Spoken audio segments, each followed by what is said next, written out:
Work from home వలన చాలామంది మన లైఫ్ స్టైల్‌ని గాని సరిగ్గా మార్చుకోకపోతే, వాళ్ళకి చాలా చేంజెస్ వస్తాయండి. ఒకటేంటంటే, మన చాలామంది వర్క్ ఫ్రమ్ హోమ్ వలన చాలామంది కంప్యూటర్ టైప్ వర్క్ చేస్తుంటారు. అంటే వాళ్ళు రోజుకి 8-10 అవర్స్ కంప్యూటర్ మీద కూర్చొని పని చేస్తుంటారు. అంటే మన body is not built to SIT for 8-10 hours.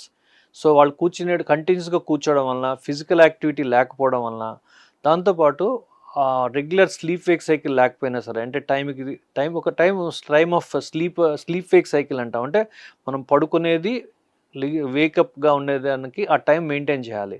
అలాగే స్లీప్ అనేది బాగా తగ్గిపోవడం వలన, దీనన్నిటి వలన, దాంతో పాటు మన ఆహార విధానాలు బాగా మారిపోయినట్టు జంక్ ఫుడ్ అనేది బాగా ఎక్కువ తీసుకోవడం గానీ, దానివల్ల ఏమవుతుందంటే మన బాడీలోని ఒబెసిటీ రావడం గానీ, అలాగే మనం తినే ఆహారం ప్రకారం అంటే వెజిటబుల్ డైట్ అందుకు కొద్దిగా పెంచకుండా, లేకపోతే ఫ్యాటీ ఫుడ్స్, జంక్ ఫుడ్ తీసుకోవడం వలన మన యంగ్ ఏజ్‌లోనే వాళ్ళకి ఒబెసిటీ రావడం, అలాగే ఆ వెయిట్ పెరగడం వలన, అలాగే కంటిన్యూస్‌గా కూర్చోవడం వలన వాళ్ళకి బ్యాక్ పెయిన్స్ రావడం, నెక్ పెయిన్స్ రావడం, అలాగే ఈ స్ట్రెస్ అన్నది కూడా చాలామందికి ఎక్కువగా ఉంటుంది. ఎక్కువగా ఎందుకంటే వాళ్ళు కంటిన్యూస్‌గా హై పెర్ఫార్మన్స్ గానీ లేకపోతే వాళ్ళకి జాబ్ కూడా ప్రాబ్లమ్స్ వస్తాయని చెప్పి, దీని స్ట్రెస్ వలన కూడా వాళ్ళకి మెంటల్‌గా, ఫిజికల్‌గా కూడా వాళ్ళకి చాలా చేంజెస్ వస్తాయి. ఎవరైతే వాళ్ళ లైఫ్‌ని సరిగ్గా చూసుకుంటారో, ఆహారం సరిగ్గా చూసుకుని, వెయిట్ సరిగ్గా చూసుకుని, మనం యాక్టివిటీని బ్యాలెన్స్ చేసుకోవడానికి కొద్దిగా వాకింగ్ అని గానీ, జస్ట్ రన్నింగ్ అని గానీ, ఫిజికల్ యాక్టివిటీ చేయడం, యోగా చేయడం, మెడిటేషన్ చేయడం, ఇయన్నీ కరెక్ట్‌గా గానీ మెయింటైన్ చేసుకుంటే life will be as good as normal.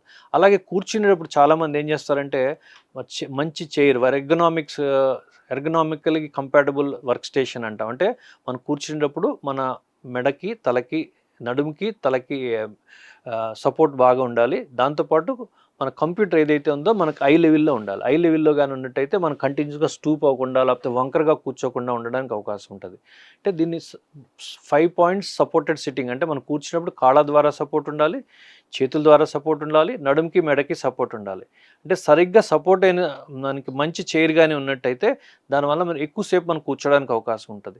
అలాగే ఎక్కువ సేపు మనం కూర్చున్న వాళ్ళకి, చాలామందికి వెయిట్ పెరిగిన వాళ్ళకి మజిల్ వీక్‌నెస్ రావడం వలన, మజిల్స్ కొద్దిగా ఆడ్ పొజిషన్‌లో కూర్చోవడం వలన నడుము నొప్పులు గానీ, మెడ నొప్పులొస్తాయి. వాళ్ళు సింపుల్ ఎక్సర్‌సైజెస్ నెక్‌కి గానీ, నడుముకి గానీ చేసినట్టయితే కంప్లీట్ నడుము నొప్పి, బ్యాక్ పెయిన్, నెక్ పెయిన్ రాకుండా ఉండడమే కాకుండా మిగిలిన అదర్ డిసీజెస్ కూడా కంప్లీట్‌గా తగ్గించుకోవడానికి అవకాశం ఉంటుంది. టెక్స్ట్ నెక్ అన్నది చాలా కామన్‌గా మనం చూస్తుంటామండి. టెక్స్ట్ నెక్ అంటే మనం న్యూ లైఫ్ స్టైల్ వలన, మన మొబైల్స్ వాడడం వలన కంటిన్యూయస్‌గా టెక్స్ట్ చేయడానికి మనం మెడని కొద్దిగా ఉంచి చూస్తుంటాం ఇలాగా.